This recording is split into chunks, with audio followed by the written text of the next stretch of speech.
this is a surprise to get some lunch in Staunton, Virginia. We saw a sign for the Woodrow Wilson Presidential Library. And we hadn't realized that Woodrow was born here in Staunton, Virginia. So this is me living the home that is his birthplace. And we're sort of seeing in sort of a little, I'll sort of show you, like a little courtyard area. It has the library and research center and like very sweet. And these terrace gardens, that's the home, and these pergolas. And there's Dennis the dog accompanying us on our journeys. So we're in sort of this little shady courtyard right now, and I was quickly studying up on a few things because, as we know, Woodrow Wilson, I can't say that properly, is a key figure in so much of sort of global order of things. And there are many people who've spent considerable more time researching than I have, but the highlights, creating the Federal Reserve System, creating the income tax system, the first, I got off Twitter because I was done with the algorithm. So yeah, Federal Reserve, taxes, First World War, the League of Nations, and that was sort of the underpinning for the UN. Many of these things people have said in much greater detail. A lot of folks there who spend a lot of time looking at the Federal Reserve System, and obviously we know it's a huge problem. But so I just wanted to add a couple of extra things that may be not in the common, not directly about Woodrow Wilson, but about people who were sort of connected to him that may not already be widely known. And this is some things that I've been putting into my big maps make on the Kumu platform, and sort of my mind palaces of all of these things I hope to get to someday. And I haven't yet, but I think it's really important.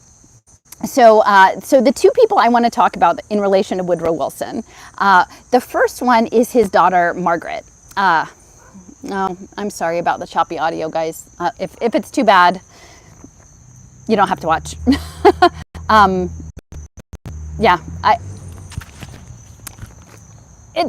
It's plugged in, so I'm gonna do my best, and I'll take some photos, and I'll probably blog about this later too.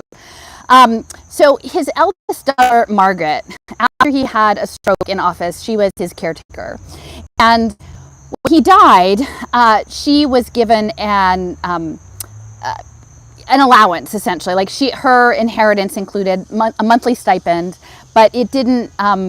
The condition was she could get married, which is an interesting condition, right? I guess they didn't want somebody else money, just the family. And so she actually moved in 1938 to India, which is quite interesting. And she moved to the Sri Aurobindo ashram. She lived there the rest of her life. And while she was there, at some point, Joseph Campbell, the mythology guy who inspired George Lucas and the whole Star Wars chronicle, like the myth and legend, Joseph Campbell, I think early on in his career, he met with Margaret Wilson at the Sri Aurobindo ashram in India, and they were translating the text of 19th century Bengal mystic Sri Ramakrishna. And so they published the Gospel of Sri Ramakrishna in 1942. And what was me just in this trajectory, so in addition to inspiring, movie, science fiction movie sagas, he a scholar of mythology, he also was very active in Esalen, and which is in California. It was two people who had been connected to Stanford, and I think that the Institute of Integral Studies in San Francisco in the 50s. And so they went south and they created this institution essentially to studying consciousness, right? And I think, I was just saying to my friend over lunch that, I've talked to my friend Deepti, who's in India, and, about revisiting the whole construct of the Indian independence movement, because clearly it seems to have been very much controlled to advance the agenda to the next program. And I think understanding the extent to which India, specifically sort of the managerial academic class of India, who were largely educated in the West, went to Britain, went to the United States, got trained in technological policy study programs and then that back to India, that was all part of this larger equation. And I will say, so the thing about Woodrow Wilson, the president, in addition to things I've mentioned about taxes, Federal Reserve, First World War, League of Nations, I didn't realize he had been governor of New Jersey before he was elected president. He grew up most of his childhood in Georgia. And his father was very conservative. I think he had been a chaplain for the Confederacy. The father was Presbyterian. Georgia to New Jersey, became governor of New Jersey, and this idea that we can improve a lot of society, which again, on its surface, I don't have a problem with, and I often identified as social progressive. But what I'm realizing is in the long-term trajectory, the social progressives actually understood that the plan was to wed that progressivism into a machine consciousness, into a machine cybernetic structure. And so, what I hadn't realized about Woodrow Wilson, in addition to being sort of socially progressive and a standard bearer control, was that he imposed segregation in the federal government system. So it was this juxtaposition of improvement, but within a certain social construct that others were always less than. And I think that's really important for us to reflect upon as we understand the next phase of progressivism, where we're going on blockchain and organized improvement systems, both for individuals and societies, that it's not always as cracked up to be. And people aren't just one way or another. They can be a mix of both. You can be the liberal president carrying the standard bearer for global justice, and you can also be incredibly, racist and promoting segregation within said government at the same time. So that's the background of Wilson. The Sri Aurobindo ashram, the Sri Aurobindo who founded it. Later in his life, he teamed up with someone named Mira Alfaso, who was French. She was of Sephardic Judaism and she was sort of an addition to all of it. And so she became called Mother. So during that time, she was called Mother. She survived him. And then she had to establish something Auroville.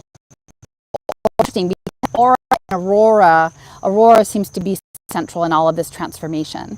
And so Auroville became a model by UNESCO of sustainability movement. So Margaret Wilson, Joseph Campbell, and the Ashram, and the creation of a global model of sustainability. This was supposed to be a unique village, and it was uplifted by the UN, sort of under the rule of law. And I think it was not so successful. Initially, it was built for 50,000 people, and there's only like 1,000 there. They don't have any money, they don't have any religion. Like, everything is managed within this small community. So I think that's important. So the second person that I want to mention was Naitobe Inazo. Now, Naitobe Inazo came from Japan. His family had converted to Christianity, and he was studying to be an agricultural economist. And a lot of the work Saraceno's been doing around radio ecology, and then I've been sort of supplementing that and educating myself about that as well. The idea of progressivism in the food chain, in food systems. And so this would have been in the early and attended Johns Hopkins. And I think he maybe in political economy. And while there, he met Woodrow Wilson. So they were colleagues from back in school days. And what I wasn't aware of is that Johns Hopkins is actually a university. Now, I'm from Philly, and Penn is the Quakers. But Johns Hopkins itself is a Quaker university, which is interesting in the analysis, because what I've been looking at increasingly is this idea of homeostasis and engineered peace and engineered equilibrium through the blockchain, through neural transmission.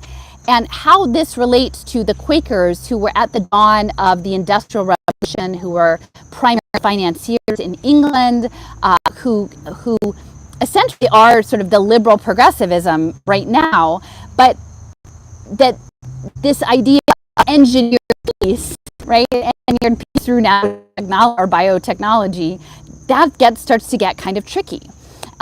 So the Johns Hopkins Quaker University, Woodrow Wilson went there. He met this Nitobe Anazo, who became Quaker. He became Quaker at that time. And he later ended up meeting and marrying a Philadelphia woman who was a Quaker from a prestigious Quaker family. And her name was Mary Patterson Elkington. And it's interesting because her family owned what was called Philadelphia Quartz Company. And the Philadelphia Quartz Company originally started out in soap and candles and then moved into more chemical derivatives. And then towards this time of the early 1900s, 19-teens, they were working on soluble silicates that were used in cathode ray tubes and in radar and television.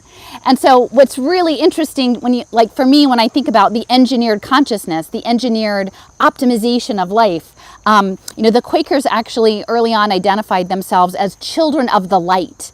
And, I'm imagining the role now of photonics, that everything is moving, the electron isn't fast enough. That's the optics and photonics that are coming. But increasingly, I think that they're wedded within biology. And as we become wedded with these engineered molecular machines, that we become part of this collective consciousness and communicating through light in alternative ways. But is everywhere that this is a tragedy? Would everyone agree if they understood that maybe a game of enlightenment or ascension or peace or homeostasis, that we became integrated into a larger computational framework based in light waves, that went back 100, 120 years. So that's Nitobe Anazo. He became an agricultural economist. He taught in Sapporo. He also became a diplomat, and he was an advisor to the Japanese government in Taiwan around sugar, which is interesting. And then he joined the League of Nations, and he was a leading deputy director of a division of that effort that later became UNESCO. So I think when we consider the role of Japan in emerging technologies, in humanoid robotics, in neural engineering that is coming, is that there's this very long-standing rapport between the United States and Japan despite World War II. And in fact, I think in many ways World War II, those bombs were to prepare the way for Japan to become what the United States needed it to be, which was to do a lot of this research and development off the American continent and tucked away into later, which is now seems to be the later point, to do that. So the Wilson Quaker Nitobe Anazo agricultural engineer and diplomat through the League of Nations, I think, is a really interesting trajectory, as well as Margaret, who is translating Bengali with George Campbell in the ashram that later became the UN Model Sustainable Village. And so lastly, the one last thing I am going to mention on the map that I've been working on is something called the Mohonk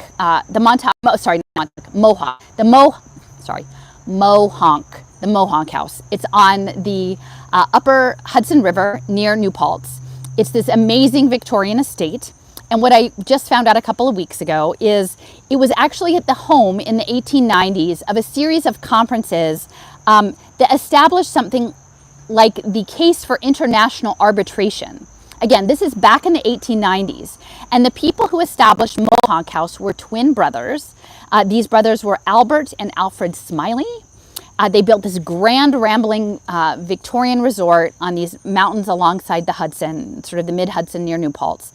And they would host in the off-season these conferences, and they considered themselves very progressive, right? They considered themselves very liberal. This is in the 1880s, 1890s, 19-teens. And they would have conferences on the Negro question. And one of the brothers was on the board of Indian Affairs, but they were very much about the assimilation process and removal of indigenous people from our culture and getting them back into the United States. And that was the progressive point of view. That was the uplift. The social uplift was to, separate from that previous culture and then pull in. So that was at their resorts, also the international arbitration, which these eventually led to The Hague. So their idea was we would have world peace once we could legislate legally these larger international court systems, which again, on the one hand, sounds somewhat fine. Yeah, I'm sorry. Yeah. So these brothers were twins. They were Quakers. They created Mohawk House. They were hosting this arbitration court. And then later, this became the American Society of International Law. And that American Society of International Law still exists. And as I imagine it, so UN Sustainable Development Goal 16 is peace, justice, and law. And we often hear talking about, the rule of law, that we come to countries and we bring the rule of law. But I think what people aren't quite getting yet is that going back at least to the League of Nations, if not earlier, and also these Mohawk conferences arbitration were backed by the Carnegie Endowment, Andrew Carnegie, and the Carnegie Endowment for Peace.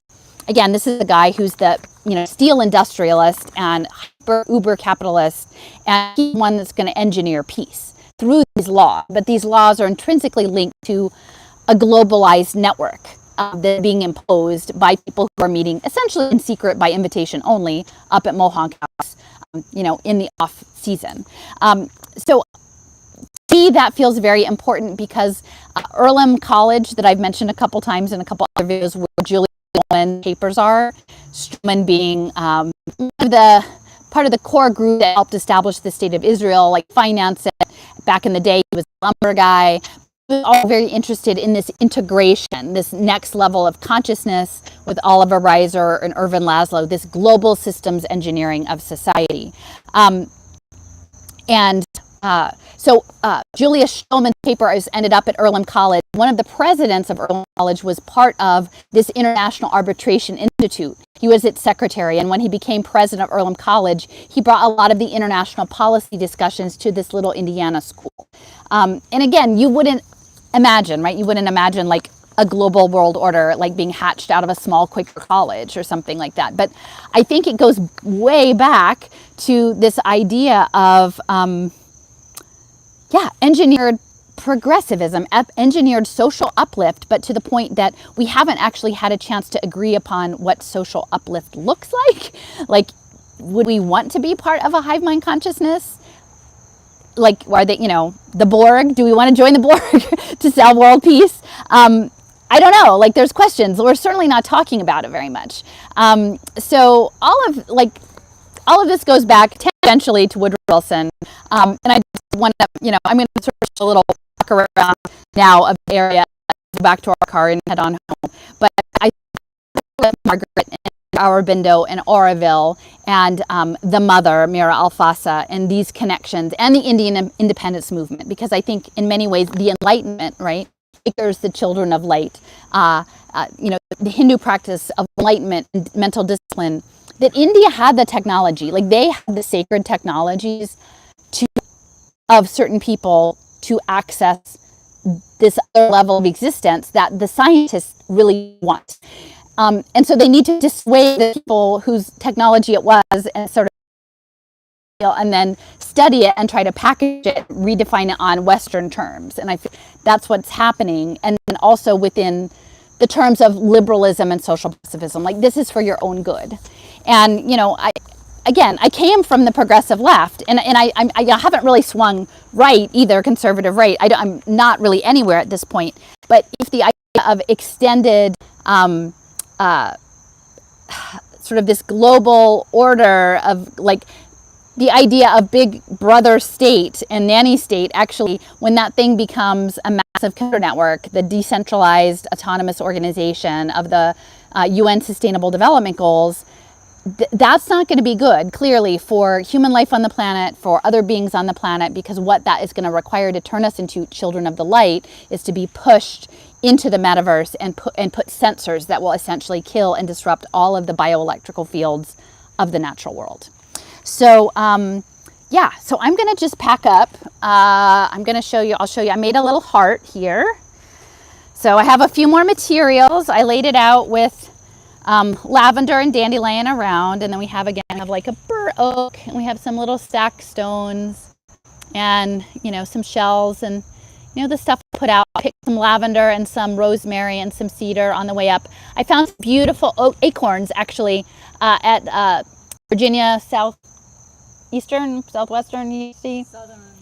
Southern Virginia University. Look at those acorns. They're awesome.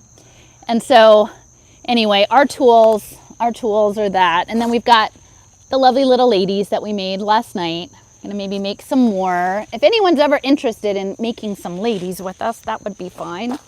And yeah, so on the way out, I'm just gonna walk around. Maybe could you hold this for me for a second, or just like wave it around and I'll put my backpack on? Yep. Okay. Oh, wait a minute. Actually, I'm attached. Unattached for a second. My backpack. Tasket, basket. How about if I take the basket? Oh, yeah, that'd be great. All right, so I'll just walk you through there. There's lovely, I mean, it's very, these gardens are quite something. I mean, there's nothing planted in them. It's pretty shady here. There's a nice crepe myrtle, and again, I don't know, it's not exactly an infinity, but it looks a bit like a lozenge infinity. So I put the heart right in the middle. That was the spot that seemed to be crying out for something. And then we've got, again, these raised gardens. Work, it's not great, but so this is the house. I think he spent most of his childhood in Augusta, Georgia, and then I'm not sure when he ended up in New Jersey. That seems, but there's a lot of early electrical industries. Edison, was New Jersey, Bell Labs. I need to make a trip up to Nokia and Bell Labs pretty soon. So this is like a little, this whole little city block.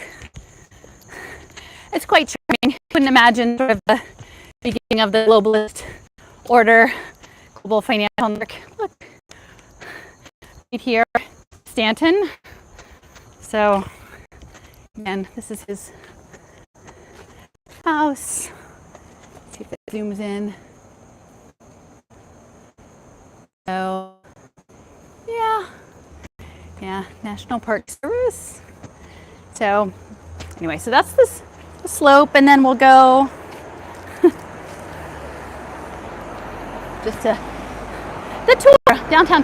So this is also, oh, I can't remember the name, the Mary Baldwin College is right around the corner. So this is, you could buy your Woodrow Wilson paraphernalia, I guess. I'm not exactly sure what that would look like. We have Dennis with us, so we're not going to be going in.